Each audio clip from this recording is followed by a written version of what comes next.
Hey everybody, welcome back to Gator One Gaming. We're going to be continuing with some Diablo 3 gameplay. Um, I had a bit of a long weekend, and I mentioned this in another video that got botched because I recorded it, I edited it, and then when what was even more ridiculous, it was not till I went to upload it that I realized, and actually after I'd already uploaded it, because I'd set it and forget it, and all the video and audio was gone. So I had like a 50-minute video of nothing. Uh, so I got motivated to re-record some Diablo 3 gameplay. Um, I'm really enjoying it. This Necromancer is so great to me. This has always been my favorite class in the Diablo world, and it's just nice being able to actually play it. Because, I mean, actually, I was going to say I've got every other class. That's a lie. I actually don't really. I'd had every class. Apparently, I deleted my monk at some point. That's what I'm not doing though. I deleted my monk, which actually I think was my first character. And I completely forgot about that. I don't remember why I deleted it beyond probably it was bad. I did a really bad job at gearing it. I had nothing to put on it, and I didn't feel like running just tons and tons of, master riffs and expert riffs probably with him. Just to try to find some, maybe legendaries that I could make something out of that maybe I could really, smash master with or T1. So yeah, apparently I deleted him. I've got almost every class, and just the Necromancer is just so much more fun for me. I love it. I'm loving it even more now after the season, because over the season I played a hardcore Necromancer, and of course everyone got the Wrathmus set, which, that's great and all, but that's also extremely stereotypical Necromancer, right? I mean, that's what it is. I played it, I did love it, I'm not gonna lie, but I wanted to do something different. Just because I was playing my Necromancer so much, I ended up with the Inarius set, and the Wrathmus set, and Trag'Oul's. So I pretty much just decided, you know what? No more Wrathmus. I mean, I've got it. It's there. When if maybe one day that becomes better, but right now, apparently, I want to say Trag'Oul's is the best set so far. I've been checking out some of Riker's videos on YouTube, and that dude is like a beautiful mind with Diablo. I can't put that kind of thought into this. I wish I could. I wish it came easily, but it doesn't. Keep forgetting to redo my stone armor. But apparently, because I don't mess around on test realms, I mean, depending on what game it is, I've done it before. I've tested WoW stuff. I've done PTRs for Diablo. That's not my favorite thing, but mainly because when PTR's done. Like, character's gone, everything you did is gone, and I mean, yeah, oh well, seasons reset, yeah, but your character doesn't go away, you can still play it, So apparently he's been just dominating PTRs, crunching numbers, gathering data, they're finding that the Tragul's set, I'm thinking correctly, is overtaking bone armor now. Definitely now, because apparently it was starting to numbers were starting to show that Tragul's was overtaking this set, and this set was still kind of holding its own and all that jazz. Well, apparently with the updates and buffs and debuffs of everything coming up in the next patch, Tragul's is just really overtaking, with the suspected difference of 10 greater rift levels higher than Inarius. Which is fine, you know. I have my Tragul's set, and I really want to be able to use that, because it's really cool. The only beef I have with any set that does this, or any build that does this, I have a really hard time using any build that does not use any resource generators. And that makes it really hard to, I mean, it's a very, very much a resource management game, and if you're not, you know, extremely versed in the intricacies of that character, then you're going to struggle bus quite a while until you get that groove, and that's not something I have in me right now. If I did, I wouldn't be recording it. I would have to make sure I absolutely can focus, but we'll see how it turns out, because I do like the Tragul's set, and I like it's the Bloodlance build. One thing I really want to try, and this is the main reason I'm doing rifts, and I'm going to do this beyond the Rift Guardian, simply because, there you are. I need some Death's Breath. I've got 4 pieces of Pestilence, but I've got 2 pieces of 2 of the same thing. I've got 2 gloves and 2 chest pieces, and I want to turn them into other set pieces, because I really, really want to try Pestilence. That was the original set I wanted to try, and it just happened to be, and I don't know if maybe there is a drop rate discrepancy there. I just don't have, I can't seem to find it, so I had the pieces for Tragul, I had the pieces for Inarius, I had the pieces for Rasmus, and so I mean, they were there, so that's what I'm using right now, and that is why I'm using them, because, good lord, this is the best character I've ever had, and if I'm going to be able to find more Pestilence, it's going to be in higher Torment levels, so we'll see how this goes. I'd mentioned that in the video that got messed up, the courtesy explanation.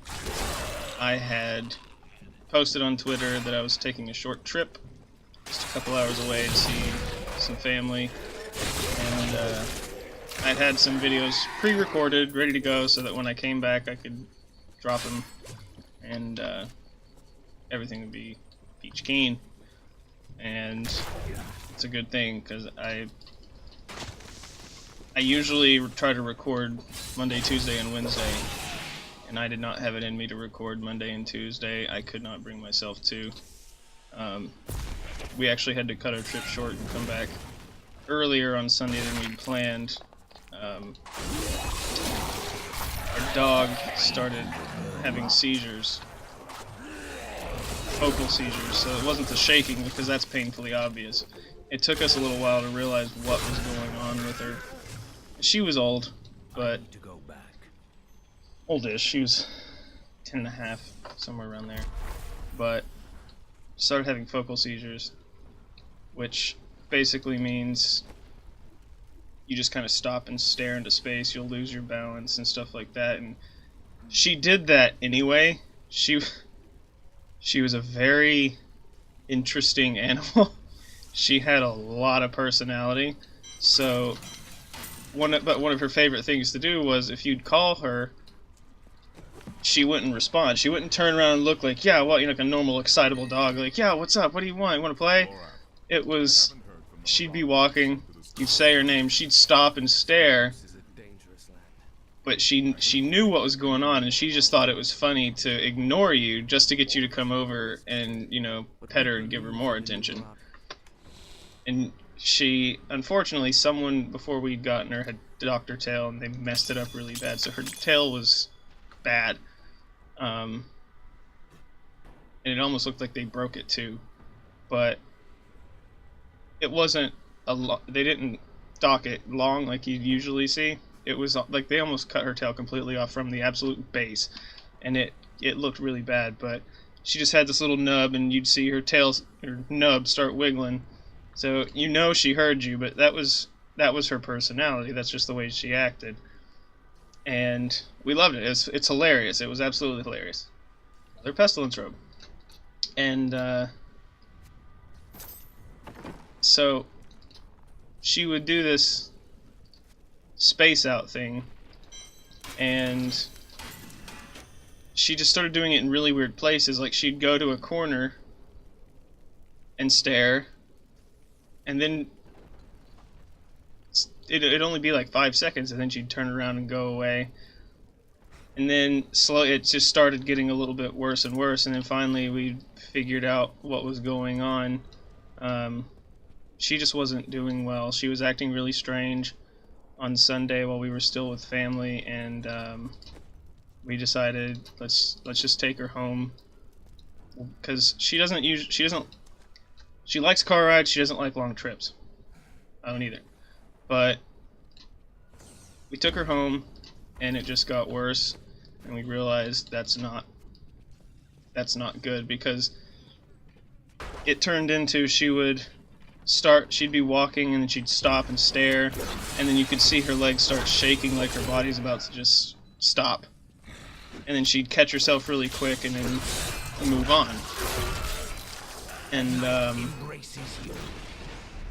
I'm unfortunately now we're pretty sure that she had, from one of the seizures, gotten some sort of brain damage, because I knew my dog, and it suddenly turned into she doesn't even know where she is.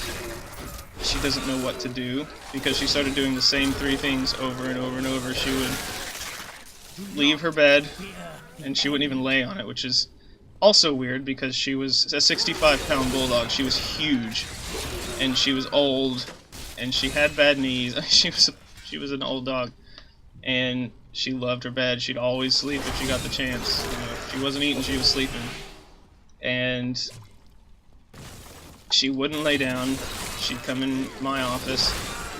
She'd turn around and walk out, try to go in the bedroom, which we had to shut because she kept sticking her head in the stuff that she couldn't get out of, and start yelping like a puppy, which she never made a sound. Like, in the years we had her, not once did she yelp. And, you know, if for any reason, she might bark once or twice. She'd get froggy every now and then, but she would never whimper or yelp, and unless she actually got hurt. So she just started acting really weird, and unfortunately, and it's really sad, it reminded me, I've seen people who suffer brain damage suddenly, and they almost revert back to a toddler state, where everything scares them, they're confused, they don't know what's going on, but subconsciously they know something's not right, and that scares them even more, and that's kind of what happened. So we tried to, you know, make her comfortable, but she wouldn't stay put. She was always pacing, and finally we had to move the couch away from the wall because she kept trying to stick her head behind it, and then she'd get stuck, and she lost the understanding and the physical ability, or at least she couldn't remember how to physically move in the way she needed to back up and turn around out of a corner. So she would walk into a corner and get stuck, and she kept getting scared because of it. she kept trying to go behind the couch, so we had to move the couch away from the wall where she could just walk behind it. And apparently she had walked back there. My wife saw her. She started going back behind the couch, and she may have collapsed. She may have had a seizure and fell. And she laid there and fell asleep. I'm like, okay, at least she's sleeping, because she hadn't, I don't think she'd slept in several days. And if she did, it wasn't long. It was, a few minutes here and there. So, I mean, she needed rest. And as long as we could hear her breathing, we're making sure. She seemed to finally get some rest. She slept a while. We were exhausted. We had to go to bed. And we found her in the morning somewhere else. She woke me up in the middle of the night. We had to put the chairs up on the table because she was getting stuck in chairs. She's a huge dog. She couldn't fit through chairs, but she would insist that she try to go through them. And she would get stuck. Well, we put them up on the table. She knocked one off and it fell, which obviously woke me up. It was right outside my bedroom door. And I came out and I checked on her. She was just laying next to the table on the side where that chair was. So basically she pushed the chair off. She laid down and went to sleep. Because my first thought was she dropped the chair on herself. And I checked to see if she was hurt. She's snoring away with her, fat little pudgy snore. And it's like, okay, let's just let her sleep. We'll go back to bed. I was taking her to the vet first thing in the morning, and I went back to sleep somehow. My wife got up and came back into the bedroom immediately, and she'd found her stone cold. So she died in her sleep, and that was, I bought her as an emotional support dog, and that didn't sit well with me. So, unfortunately, I'm also retired and stay-at-home dad. So, I had to spend the entire day, after I took the kids to school, obviously, I had to spend the entire day getting over it, being around that area. I took her to the vet. My wife and I made the decision to have her cremated. So I took her to the vet and tried to distract myself the rest of the day, mainly with Diablo. And God bless the man. I played Diablo and listened to Jacksepticeye and even Markiplier, listen to them and watch their stuff. Mainly just to keep my mind focused on something so I don't go off on my tendency, which is a horrible, multifaceted tangent of the absolute most negative things I could possibly think of, which I kind of slipped into at one point. My wife called me. She was obviously still devastated, and she's in grad school, so she didn't have time to stop and grieve like I did, because she didn't have a choice to grieve.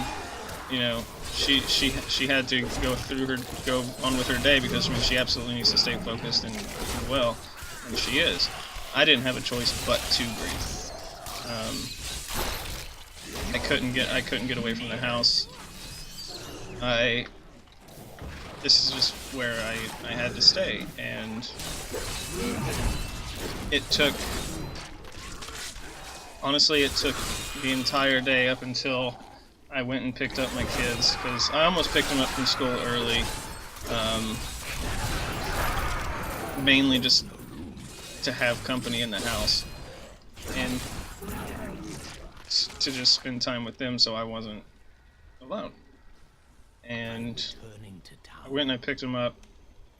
My youngest doesn't understand, which is odd. He's 7. He doesn't quite understand. He knows she's gone. He knows what that means. But it's just, I mean, he is a very happy-go-lucky kid, usually. He's been having some attitude problems, but he's usually just, he's a really chill kid, and that's good. My oldest didn't take it as well. Out of all of us in the house that were upset by the whole thing, he probably took it the best initially. And I probably took it the worst. But I picked him up, and he asked if I'd taken her to the vet. And I said, yeah. He asked if she was going to be burned. I was like, she'll be cremated, yes. We'll have her back on Friday. And something he said, and I can't even remember what it is now, something he said, and I'm pretty sure all he said was, I'm sad for Barbie. That was my dog's name. I didn't give her that name. So we adopted her. He just said he was sad for Barbie, and I told him, you know, I was like, remember when we'd be, you know, goofing off and playing and having fun and being loud? She always came in, you know, running in to see what was going on, you know, to try and join in, because she loved it when we would play. And he's like, yeah. And I was like, that's what Barbie wants. So that's how we need to focus. That's how we need to try and be, at least for her, because she wouldn't want us to be sad. You know, she'd want us to have fun, because, and I told him, you know, she's probably having fun right now. She's, you know, not broken anymore, and I think it's only fair that we try and stay happy for her. And after I had that conversation with him, I realized I hadn't been thinking that way up until he said something. And I'd had a couple more times where I just got really upset about the whole thing, and it took my wife basically talking to me and refocusing me, because I'm such a negative person in general. And it took me finally thinking, because I was afraid I hadn't loved my dog enough, you know. Because, I mean, we'd had her for a while. She was extremely needy sometimes, and often she would pick the most inopportune moments to try and get your attention. And while it's, you know, it's very valid that if I'm cooking dinner or doing something important, I can't just stop and pet you for an hour like you want me to. And I felt like, you know, maybe I turned her away too much, and, you know, she didn't actually feel like we loved her enough. And then I had to stop and realize, well, yes, I would turn her away almost regularly, because it wasn't like, oh, I'll come back in a couple hours. It was every 5 minutes. Turned her away a lot, but it was never, I was never angry, never hit her, you know, I wasn't mean to her. And then just as much as I would turn her away, I also annoyed the crap out of her, because even when she was trying to sleep, I'd walk up and I'd pet her, and if she woke up, then I'd make it worse, and I'd grab her face and squeeze her fat, you know, all that stuff. And, I mean, she was by far one of the best dogs ever.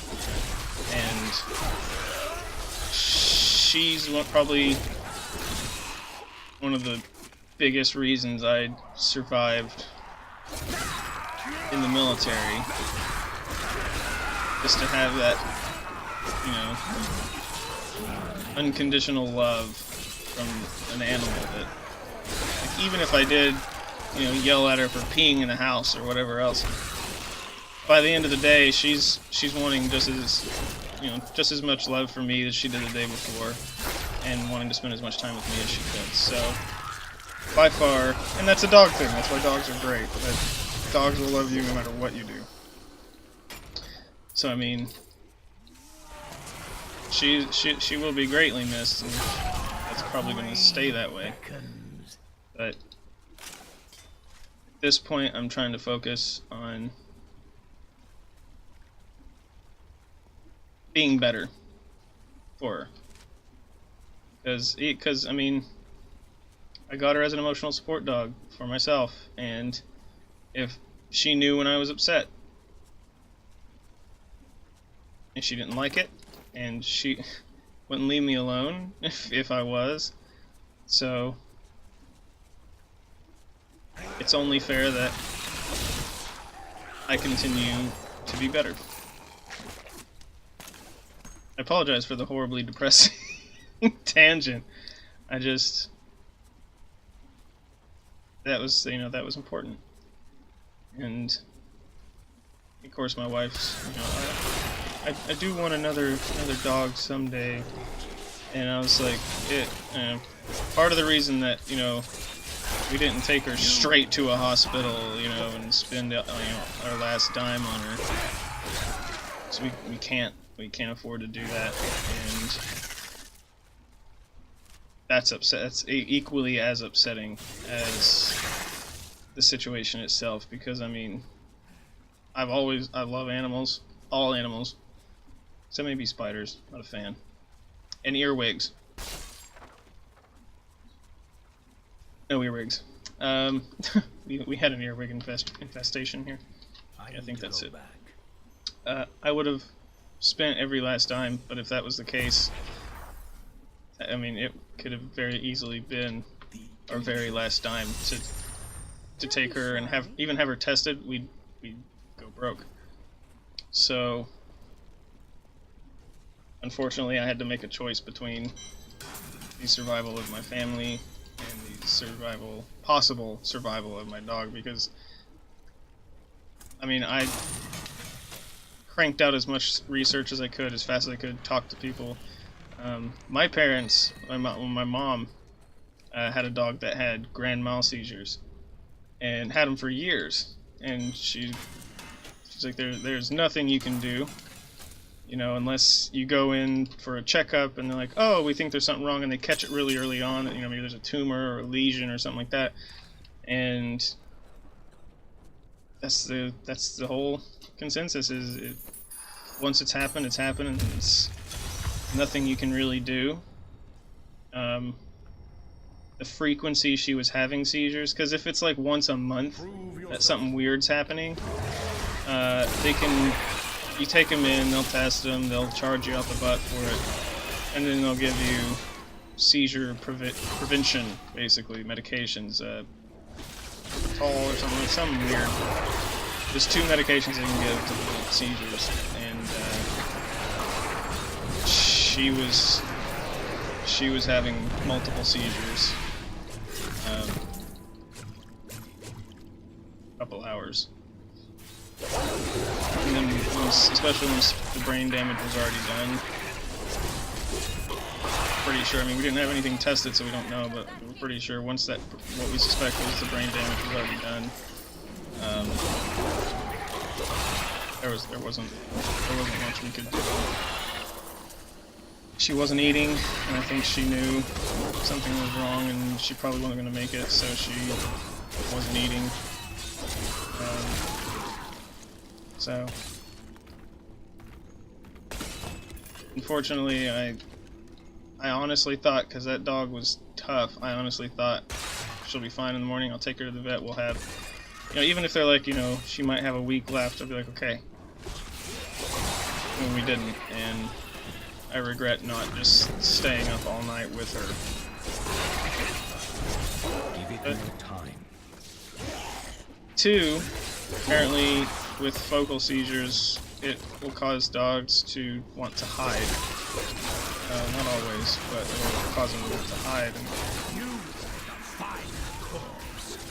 I think she might have been trying to hide, and I think that's part of the reason she kept trying to put herself in these small spaces that she couldn't get out of. She's actually trying to hide, which makes me even more sad, but she knew, and she finally got to hide, and I think that's why I think she let herself go. Again, it's very sad, but if that's how she wanted it, If I didn't want that, you know, I'd like to say, well, you know, have it your way. You know, do what will make you comfortable and make you feel better. Because I mean, even if she, you know, made a mistake, she was old and she sometimes didn't have the energy to get up to go to the bathroom, she'd be embarrassed and she'd try to hide, and she just didn't like being that way. So I can understand, and I absolutely forgive her need for hiding. I'm not upset about that at all. But again, I just apologize. Sorry for this horrible, depressing tangent, and then I went back into it. Yeah. But the whole point, that's the main reason I haven't recorded. I did record yesterday. I finally brought myself to. Once I felt a lot better, having spent many hours playing games with my kids, and you know, just taking time to, you know, spend a little extra time with family. I think that was important and made me feel a lot better. So I recorded yesterday. It got botched, which was very irritating. Started watching some Riker videos again.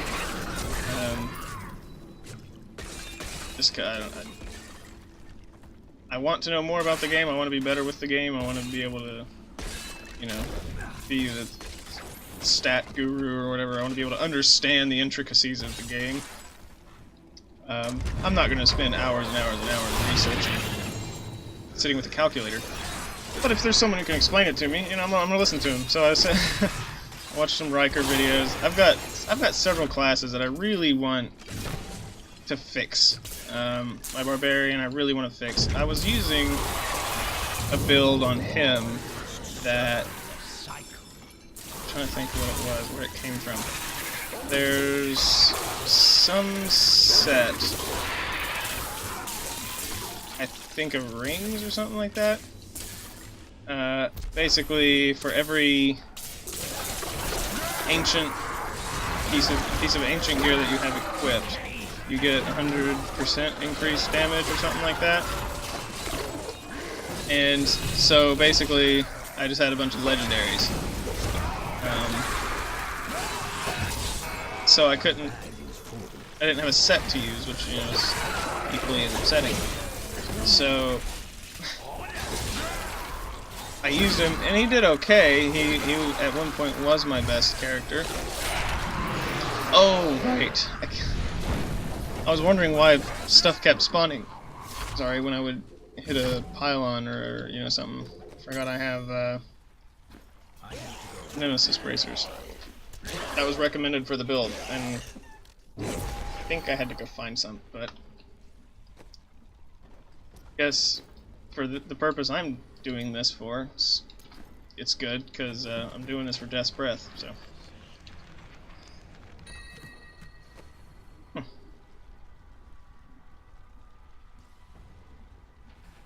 That's cool. I'm keeping that. I love stuff like that. It just completely changes the way an ability works. That's awesome. Like, surprise. I have a quiver on my Demon Hunter that makes me throw 3 knives for Impale instead of just 1. That changed the way that that thing just wrecks face now. And it's awesome.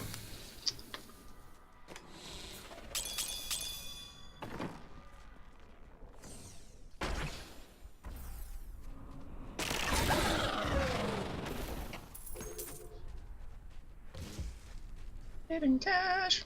Wish I could find some hidden cash. The Rift Guardian has arrived. That would be...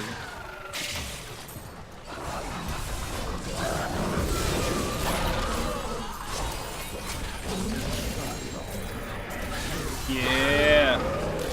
Better be Pestilence. It's probably not.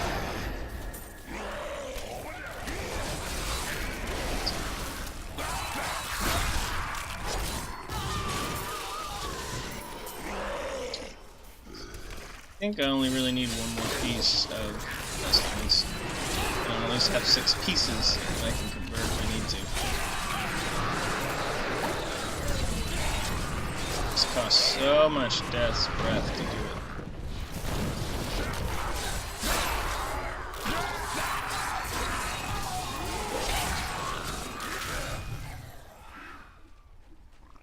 I feel like I'm forgetting something.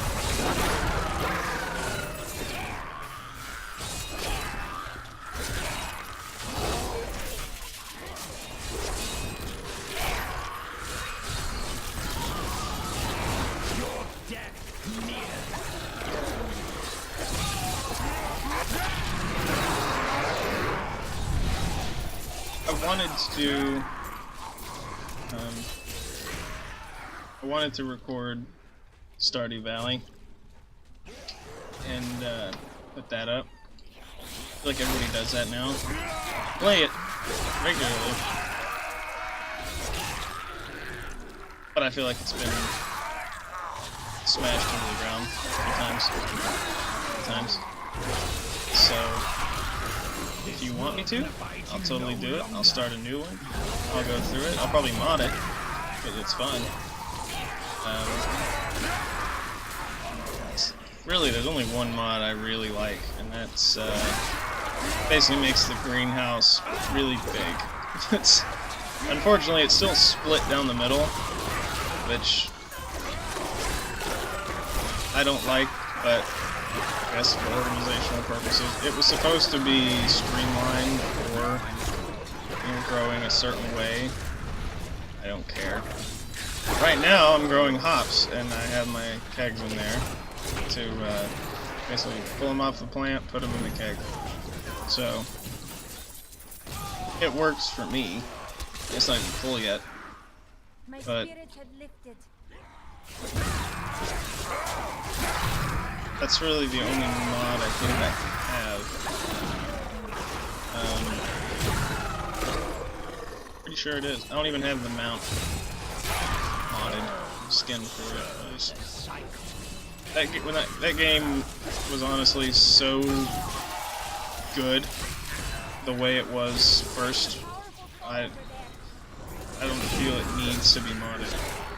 The only reason I modded the greenhouse was for my own convenience, because I'm greedy basically. So I want to be able to grow everything year round. It little ridiculous. Whatever. Lots of land. Got more treggles.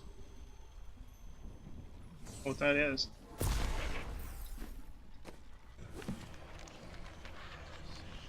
What are you? Realms buff. I knew I had that.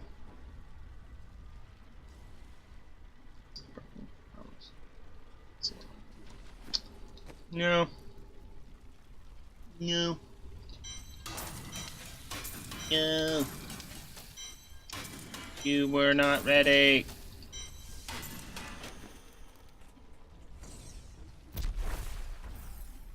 You. I don't recognize that. Is that the pig sticker? It's not the pig sticker, is it? It's never. Oh, basically it just splatters their body into multiple pieces. Aw.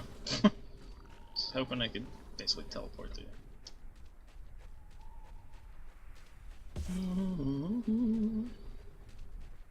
Loving you.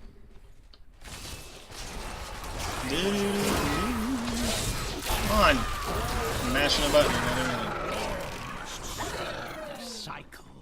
That was anticlimactic. I was hoping there was an elite or something. Go. Ah.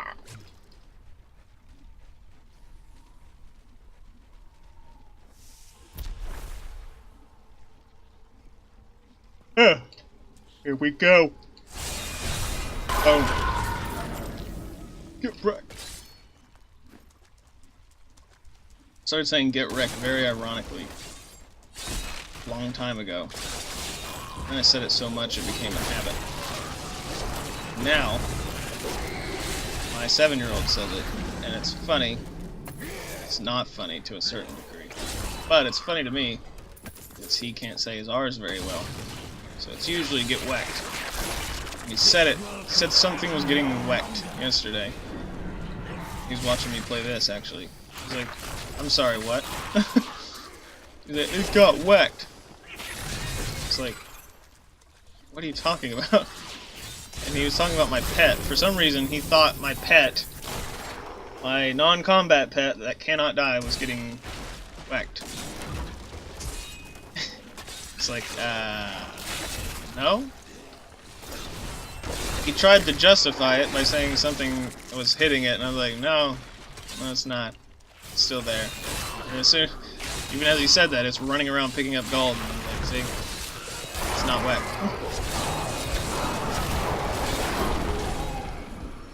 I did, and it's been fun, and it's helped keep me focused. I was at my brother-in-law's house over the weekend. That's where we were, and he mentioned that there was a sale on Steam.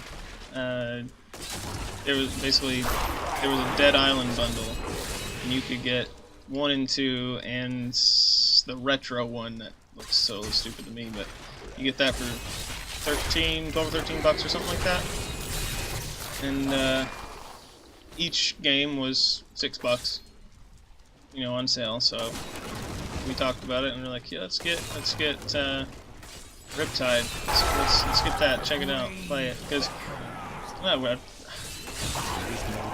some reason I was really craving a zombie game. I don't know why. I think it's mainly because I have a PlayStation. He doesn't. He wanted to check out Dying Light and The Last of Us. The Last of Us is only PlayStation, I believe. And he told me about it, and I was like, yeah, I'm gonna check them out. I got them on my PlayStation. I took it with me. Didn't want to take my computer because that's excessive. Because it's huge. And I downloaded them, checked them out, and I think on Dying Light, because I was running around stomping zombies' heads, I was like, man, I really want to stomp some zombie heads. So we got talking about, games and all that, and we decided we were going to play Dead Island Riptide.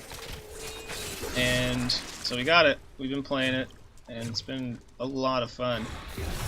And it's just extremely satisfying. If you haven't played it, I recommend playing it. It's a little more difficult on playing by yourself,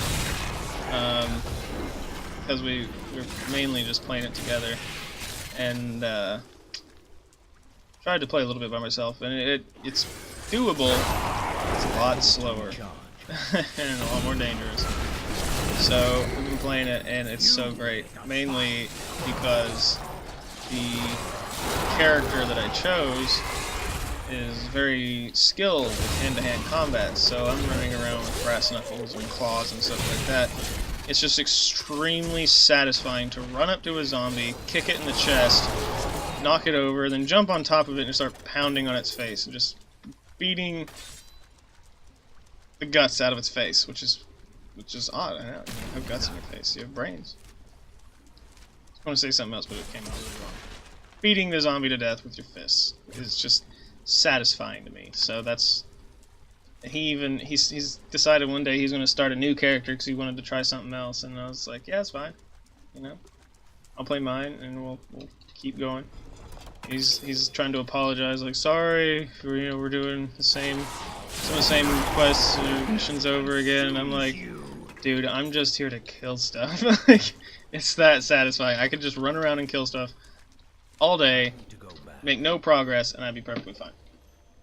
I mean, you still get experience for killing stuff, and that's, that's an important thing. So yeah, we've been enjoying that. We also, shortly after it came out, I guess, we played The Hunter Call of the Wild, and had a lot of fun with that. They added a new map. It's DLC, unfortunately, so you do have to pay for it, but again, it was like $6 or something like that. So, picked that up, and it's a Siberian map, so it's all snowy, and having lived in Alaska, I got on there and I looked at it and like, this just looks really nice, because they really nailed the amount of light that you get at night. because way up north, if you can see the moon, it's bright.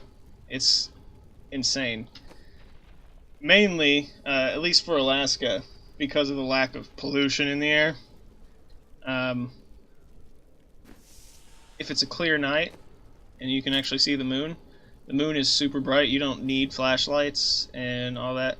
Now, if you get out, and it's terrifying. You get out far enough into the woods and it's pitch black because, again, it's Alaska, and I think a very small percentage of the land mass of Alaska is actually populated. So you get out far enough and there's no one there. There's nothing there. There are no lights of any kind. Usually, and apparently it's been within the last 15 years. One of the main roads that led out of Alaska towards Canada wasn't even paved. It was a gravel road, and it's hundreds of miles. And it's like, it was, and I had to drive it. It's miserable and terrifying because when it's at night, it's pitch black. Like, you don't see past where your lights are, so you don't know if there's something standing next to the road, like a caribou, or a moose, or a bear, or a wolf. And then you don't even know when a turn's coming up. So, I mean, thankfully, the roads, for the most part, are straight, because it's just a really long shot through, the tundra, basically.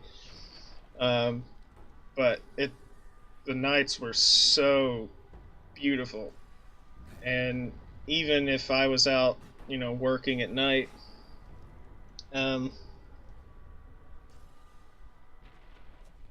again, we didn't have to use flashlights or any vision assistance of any kind. And it's just really cool. Because, especially when it's snowing, that's the biggest thing. When it's snowing, obviously, everything's white. So, the reflection of light from the moon is equally as effective reflecting off the snow. It's just really cool. I highly recommend visiting Alaska. Summer or winter, actually, because the summers in Alaska are probably the best summers ever.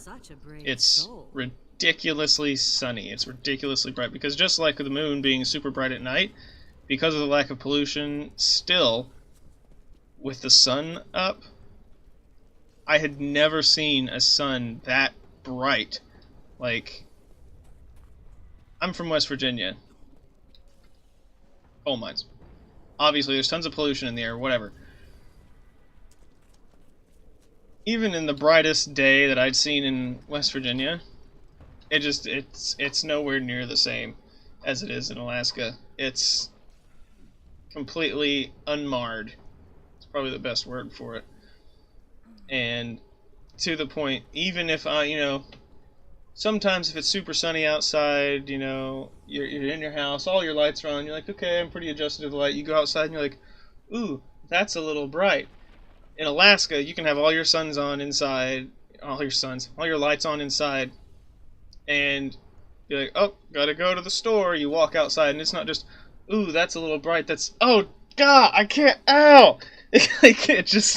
It's ridiculously bright. And I mean, I've got sunglasses that are almost solid plastic, like not even see-through, and you could still see the sun through those things. It's ridiculous. But when I left, I didn't ever want to go back, because it was kind of ruined for me by work. But where we move now, I'm just like, I'd rather be in Alaska, because oddly enough, it feels better in Alaska. I like the cold, so I'm fine with that. If you can't handle cold, then don't go to Alaska. The summers are fine, because it actually gets quite warm, and the days are quite long. But the summer only lasts like a month and a half. So, yeah. Anyway, I hope you guys have been enjoying the videos. If there's anything that you'd like me to play again, please let me know and I'll check it out. I'm gonna try to have this recording done and uploaded today. I tried to do that yesterday, and we saw what happened. Well, I saw what happened with that. I wasn't gonna let you see it. It went completely black with no audio. So, yeah, I hope you guys are enjoying it. I hope you guys have a great day. Thanks for watching. Thanks for coming back, and have a great day.